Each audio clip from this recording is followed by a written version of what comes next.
Hey, what's up everybody? It's Lids, and we're back for some more Gwent, and today we're going to be playing the new Patience is a Virtue seasonal event, which is an alternate game mode in which, at the start of each player's turn, every card in our hand will get transformed into a random card that costs 1 provision more. Now this event is chaotic, and it may seem like your starting deck doesn't matter at all, but I'm here to show you that that is not the case because today we are going to be playing as many Masquerade Balls as possible. So let's go take a look at the deck.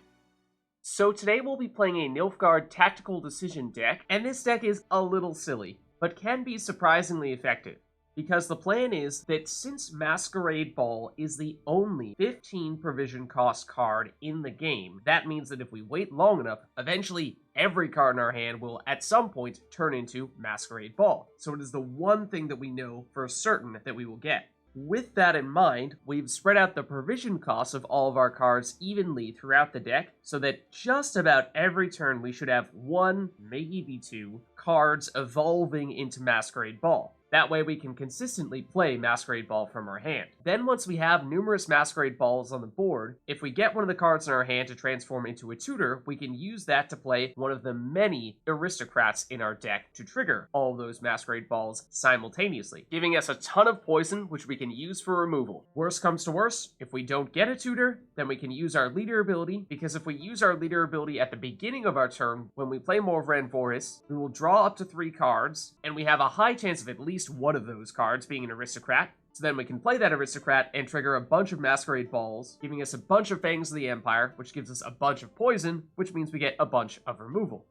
So that's the big plan, but other than that, we'll do the typical Patience is a Virtue strat, just playing whatever big cards we happen to get in our hand. And for that reason, just in case, we do have Devotion, and we don't have any repeat cards in this deck, so if we get Shoop's Day Off or Rodea, those cards will still be effective. So now I'll flip to the deck to show you what we have, but of course bear in mind that every card in our hand is going to immediately change and then change again with every subsequent turn. So the only way we're actually going to play these cards that we're seeing here is if we either get a tutor or if we play our leader ability at the beginning of our turn, draw into one of these cards, and then play it before it transforms. And as I was saying before, the general idea is we're going to have a lot of aristocrats, and we're just looking to keep our provision costs relatively spread out across the board, so that we can consistently make sure that we're getting a new Masquerade Ball showing up in our hand more or less every turn. And then, of course, when we get those Masquerade Balls, we want to play them, because if we don't, then they're going to switch back down to 4 provisions, and that card's going to become much weaker.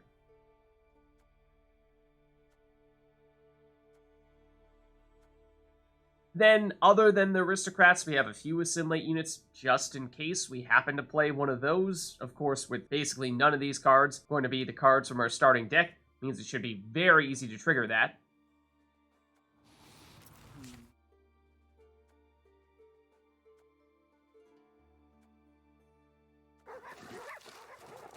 Of course, as always in this event, there's a lot of uncertainty because we don't know for certain which cards we're going to get, but by building this deck around the one card that we can guarantee that we will get, that should make this deck at least a little bit more reliable. Just bear in mind that between Masquerade Ball, the Thirsty Dame that Masquerade Ball spawns, and the Fangs of the Empire that spawn in once you trigger Masquerade Ball, it takes up a lot of space. So don't get too carried away filling up your board with Masquerade Balls, otherwise you're not going to have room for those Fangs of the Empire, and then it's not going to matter even if you do trigger the scenario.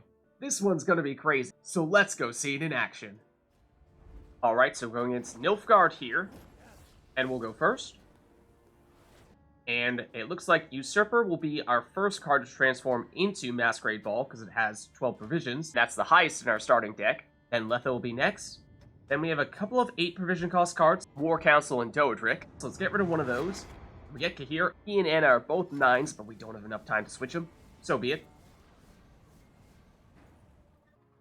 In that case, we pick up Damien, and that's very interesting, because of course being able to play our leader ability twice means we could easily get a second aristocrat that way, triggering Masquerade Ball twice. So let's play him, and throw our tactic on him as well.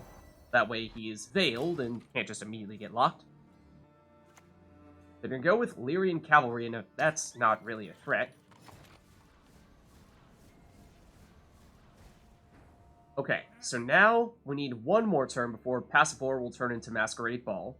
So in the meantime, let's see if we have any cards that have the same provision cost. And we have a couple of 11s, so let's play one of those, because even if we get 2 Masquerade Balls on the same turn, we can't play them both simultaneously, in which case, on our next turn, one of them will transform into a 4 provision cost card, and that's no good. So let's play Bloody Mistress in that case.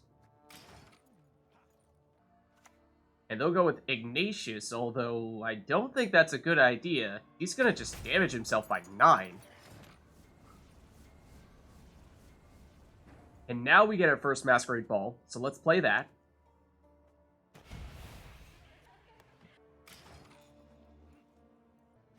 And they're going to go with Celtullus. Now, that's an interesting one. At the moment, we both have 3 units. That may be a good target for us to destroy with our poison with Masquerade Ball. Or we could go with Redea here, because we don't have our next Masquerade Ball yet, and use our Nilfgaard tactic to lock Celtullus just in case. Because we are going to spawn in more units here. So Celtullus could have slowed down Gurnacora. And Oneiromancy, I mean, I wish we had that. They're going to use Bribery to create a card from our starting deck. It's Duchess's Informant. Which means they'll be creating another Thirsty Dame.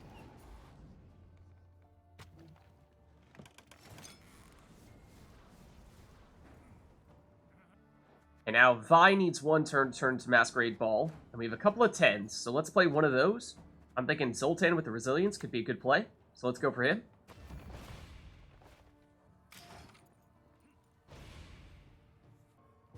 They're going to pass, in which case that gives us a pretty simple, straightforward round 1 win. Unfortunate that we didn't get the chance to use Damien at all, because that gave us some serious potential. But we got some resilience, so that was a nice pickup.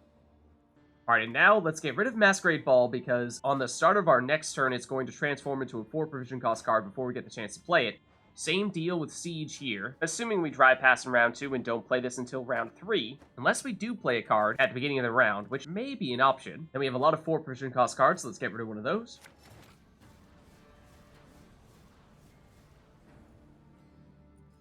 So we do have 1 card to burn here, in which case, why not? Sure, we'll play Masquerade Ball. That way we can at least prevent it from turning into a 4 provision cost card in round 3.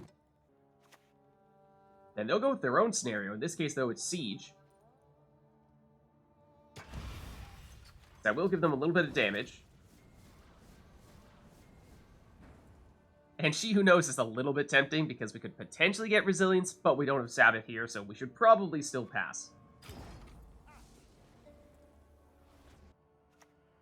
They're going to go with Viper. Now that's clever, because we do not have time to shut this down, so it will start eating cards in our graveyard and eventually will come out in round 3. And that means they'll take the round 2 win.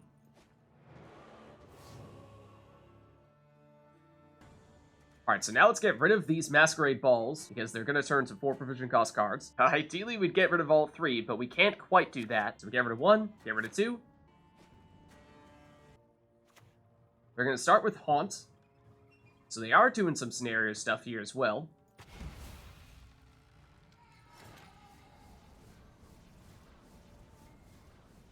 But we can begin with a Masquerade Ball, so let's do that. And Emhyr is also interesting. Of course, we'd love to have him later on once we already have some Masquerade Balls down there, because he is an aristocrat. They're going with Haunt number 2, so it's looking very similar to what we're doing, just they're going with Haunt, we're going with Masquerade Ball. So a battle of the scenarios. Sunset Wanderers here is, well, not exactly a big factor with 1 power.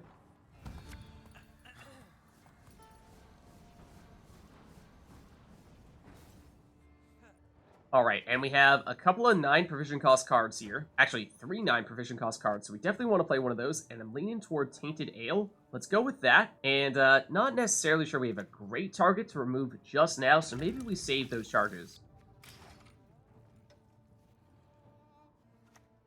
They'll go with Covenant of Steel, and that's a defender, so that is a little tough, because that means they could hide some big units behind it in the range row, making it harder for us to remove them with the poison for Masquerade Ball. Now we have Ernashad at 10, and Yigurn at 10, so we're probably going to want to play one of those. So let's play Yigurn here, and we're just going to hope they don't have quite enough damage to actually remove Yigurn.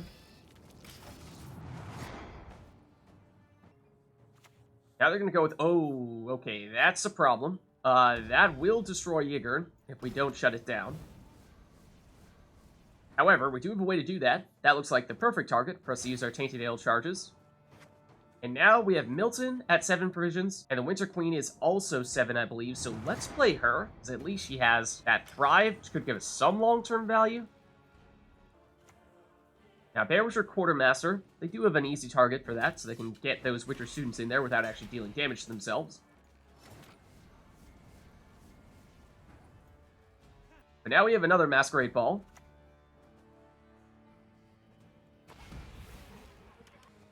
So we'll continue to load up on those. They'll go with Catullus. Oh, okay. Well, they have a lot more units than we do. Then again, they do have some consumption. But even then, they still have more units than us, so they had to burn their own Sunset Wanderers. And let's just get a quick unit count here, because I think they may still have more units than us. Yeah, they have 5, we have 4. So that should mean Masquerade Ball is fine to play here. So we'll spawn in one more Thirsty Dame. Now, Roach Merciless doesn't look like it has anything it can kill, so it won't trigger that death blow. They'll try to hurt Gigern, but it's not enough to destroy him. Then they'll get another Sunset Wanderers from their hand, but again, 1 power, not a big deal.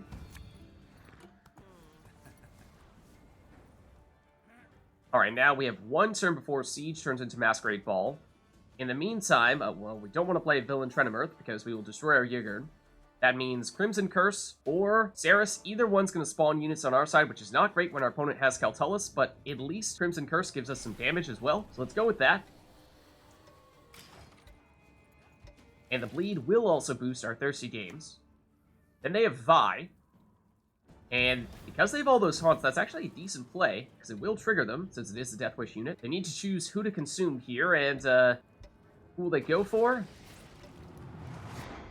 Well, it doesn't look like they picked the second target in time. I suppose it makes some sense to get rid of the unit that has bleeding on it, though. Alright, now we can go with 1 more Masquerade Ball for a total of 4. And there goes Viper.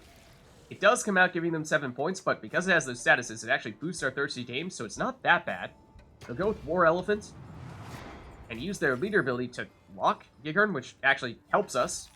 And then they'll hit the Winter Queen as well. They still have more units than us, so they're still burning themselves with Catullus. But this is the big turn we're waiting for. Let's use our leader ability, and we're looking for an Aristocrat. And we got Emhyr. That's huge. So we can trigger the Masquerade Balls, in which case, just a matter of who we want to get rid of. And I think the answer is probably Drog and She Who Knows, because they're both 13, so they may turn into some scenarios that we can't trigger. So here's Emhyr. And it doesn't really matter who we're getting here. The big deal is we get all of those Masquerade Balls triggered, giving us tons of things in the Empire, and by extension, tons of poison. We actually don't have enough space to play them all, but we can get rid of one of their units and at least poison Catullus once, and all those statuses will give our Thirsty Dames big boosts. We'll play the Professor and damage Emhyr, but that is not enough for them to catch us. We do have a spot remaining here, though, after Catullus triggers against us. And we'll get a little boost here. And we already have the lead, so that is absolutely enough for us to take the win.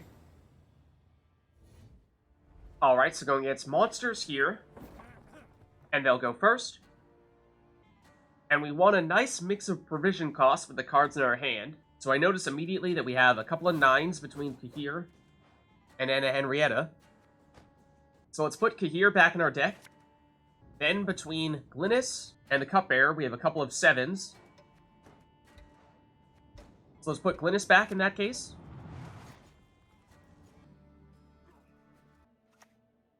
Alright, they're going to start with Summoning Circle.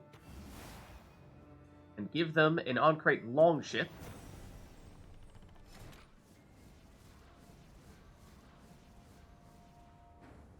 And our first card that will turn into Masquerade Ball would be Blood Eagle here, but it'll take a few turns before that happens, so that means we have a few turns in which we'd like to play any cards that have the same provision cost as other cards in our hand. We have Casino Bouncers at 5 provisions, along with the Slizzard, along with Assassination, which are all cards that we'd like to try to get rid of here. And with only 1 card in this row, might be a decent time to go with Assassination here.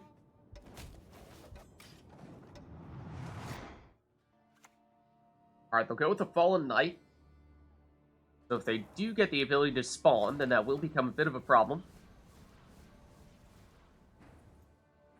Alright, so now between the Musicians of Blaviken And Stammelford's Tremors, we have a couple of 6s. So I think we want to play one of them. Let's go with the Musicians here, and of course we're hoping for Resilience. Shield would be the next best. And it's doomed, so that doesn't really help us.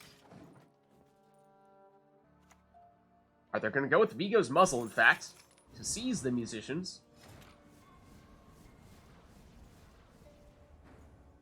But things are going to change soon, because on our next turn, Siege will turn into Masquerade Ball. Then this will turn into Masquerade Ball on the next turn, followed by this, and then we're in business. And I don't think we have any cards that have the same provision cost, in which case let's just play one of our lower that we aren't relying on turning into Masquerade Ball, and of course one that provides a decent amount of points. And I think the answer in that case is probably Zoltan.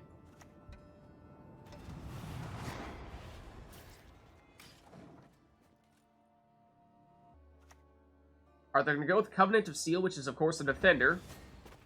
Which does make matters a little bit tough once we do start breaking out all those Masquerade Balls, which we can do here, because that means if we want to poison a target, if it's in the melee row, it has to be this defender. Let's start here. So that's Masquerade Ball number 1. This will give us our next one on our next turn.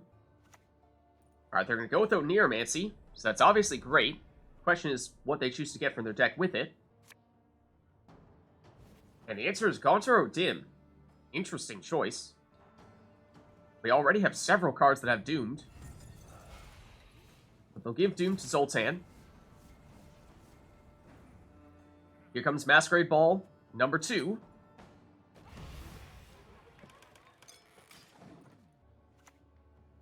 And they're going with a Banard Student, just a 4 provision cost card. They will destroy Zoltan with Gaunter O'Dim. Okay, and here's an interesting question. So yes, we can go with Masquerade Ball. However, we actually have several other very tempting options. We could go with Oneiromancy to get an Aristocrat out from our deck. We could play Emhyr from our hand, in which case we don't even need to get an Aristocrat out of our deck, because Emhyr is an Aristocrat, and use him to trigger our 2 existing Masquerade Balls. If we do trigger Masquerade Ball now, that means we get 2 sources of poison, meaning we could get rid of the Covenant of Steel. That may be sufficient. I think we do go with Emhyr here. Let's see if this is enough to get the job done here. Let's actually put Masquerade Ball back in our deck, because we don't want to have that transforming back into a 4 provision cost card. Then we get rid of Covenant of Steel here. And yes, we have taken the lead in the process. Then they're going to go with Vernon Roach. So they'll get some cards out from their deck. And Yennefer will be interesting to see if they go with the damage or the boosting. Looks like they're going with the damage. We might have slightly more units than they do. So I suppose that does make some sense. Then a Desert Banshee. Not sure that's going to make a huge difference here. And of course, every card that they play from here on out is going to gain Spying, thanks to Emhyr, which will boost our Thirsty Dames, which will definitely help. And at this point, I think we're just looking to play whatever our best card remaining is. And I'm eyeing Redea, because of course we do not have any duplicates in our deck specifically so that Redea works. And I'm thinking putting her in the melee row is tempting here to give us some lock. Let's go for that. And we could either lock and destroy this Ancrate Longship, or lock this Desert Banshee. This is poking us with a little bit of damage, but we're missing 1 point on the damage from our tactic if we do it on the Longship, so I suppose we hit the Banshee. Not sure how many more cards we're actually going to be playing here. That might be our last one. Oh, we actually could have stolen that Desert Banshee after that, in truth, using Emhyr. But either way, they're going to pass. So we will take the round 1 win here on even cards as well. So that's fantastic. And we did not even have to use our leader ability to trigger those Masquerade Balls, so that is huge. And we're definitely going to want to get rid of this Masquerade Ball, because at the start of our turn, it's going to turn back into a 4 provision cost card, and that's no good. But other than that, we have Passiflora, which at 14 provisions means that at the start of our next turn, it will turn into Masquerade Ball. And that begs the question, on even cards here, do we want to push? Because if we go with Masquerade Ball immediately, and then rely on our leader ability to give us another way of getting those Aristocrats, then that might be a decent option. If we do go that route, let's swap out Vicovaro Novice. But tempting as this is, I think it might still be better to guarantee that we get card advantage in round 3, and then we can still try to get the Masquerade Ball plus leader ability combo. So let's drive past here. And they'll go with the Wild Hunt Rider, and they may have some in their deck. They don't. Okay. There's no thinning for them in that case. But that is, of course, enough for them to take the round 2 win. Alright, so we would like to get a nice mixture of provisions with the cards we have in our hand here, but we'd also want to make sure that we have some aristocrats still hanging out in our deck, so that when we use our leader ability, we can still trigger the Masquerade Balls. So Brothans is likely to be our first Masquerade Ball at 10. Either that or Joachim. Why don't we get rid of Joachim, put him back in our deck in that case? And then let's also put back either Cahir or Fergus. And Savola is a 9, and so is Cahir. So let's get rid of Cahir. And well, Usurper is also an aristocrat, yes. However, he is also our highest provision cost card in our starting deck, so this will actually be our first Masquerade Ball in that case. So that's not bad. They're going to start with an Imperial Golem. And it'll get damaged by 5, which is something.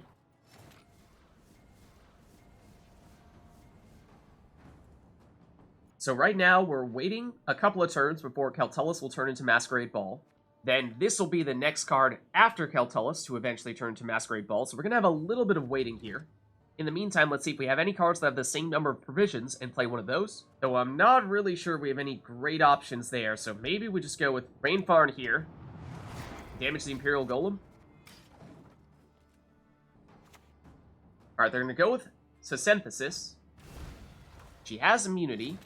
That means she will not be someone we can target with all those Masquerade Ball poisonings, which we can almost do. We need one more turn before Vi will turn into Masquerade Ball. Alright, and between Garrison at 9 and Coup de Grace at 9, we'd like to play one of those. Coup de Grace doesn't have a good target right now, though, so I say let's go with Garrison here to boost Rainfarn.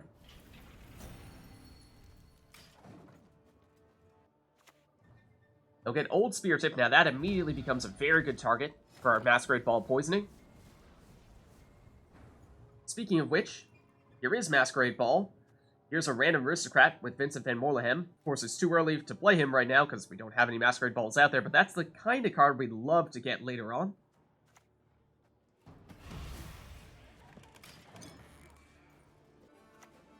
Alright, now it's Vigo's Muzzle, which presumably they're using to, yes, seal that Thirsty Dame.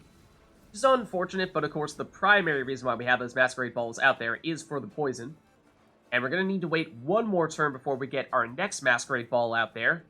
And in that case, Vi will do the honors. And in that case, we're just looking to bide some time here a bit. So let's go with Gerhardt in that case. And we'll try to wait it out a little bit, if possible, before we trigger his order ability to get a stronger spell card. Alright then, Mamuna.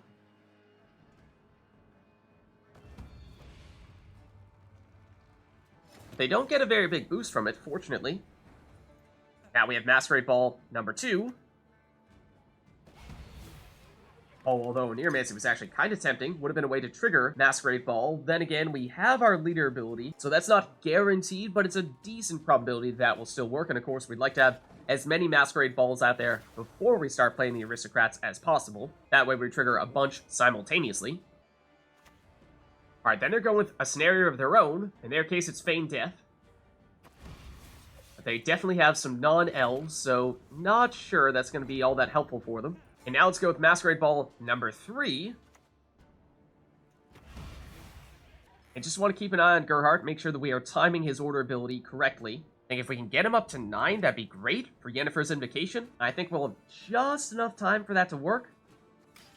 Of course, if he doesn't get destroyed or locked.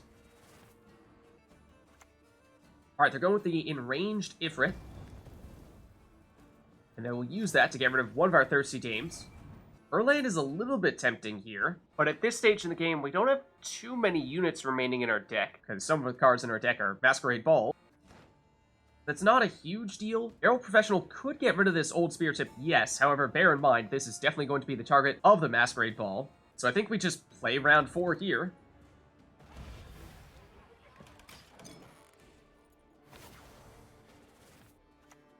Alright, and their last card is Joachim. We wouldn't mind a Joachim of our own. We'll use it to get a high-powered Alp, and that could be another good target for our poisons with our Masquerade Balls. Along with the Woodland Spirit they create with their leader ability. And speaking of leader ability, I think we do want to use ours now. But give us Morvran. And we're looking to draw an aristocrat. Will we get one? We do. Okay, so that's huge. Could either be Cahir or it could be Daddy Dyffryn. Do they have any passive boosting happening right now? It doesn't look like it. So I think we actually prefer direct points from Daddy Dyffryn. In that case, let's deliberately get rid of you, and you. Play you. Get a whole bunch of poison here, and we gotta be fast. And we might not have been fast enough. We were not fast enough, confirmed. It is already enough, though, so we take the win there, and there you see the power of stacking 4 Masquerade Balls in one round, so we'll take the win.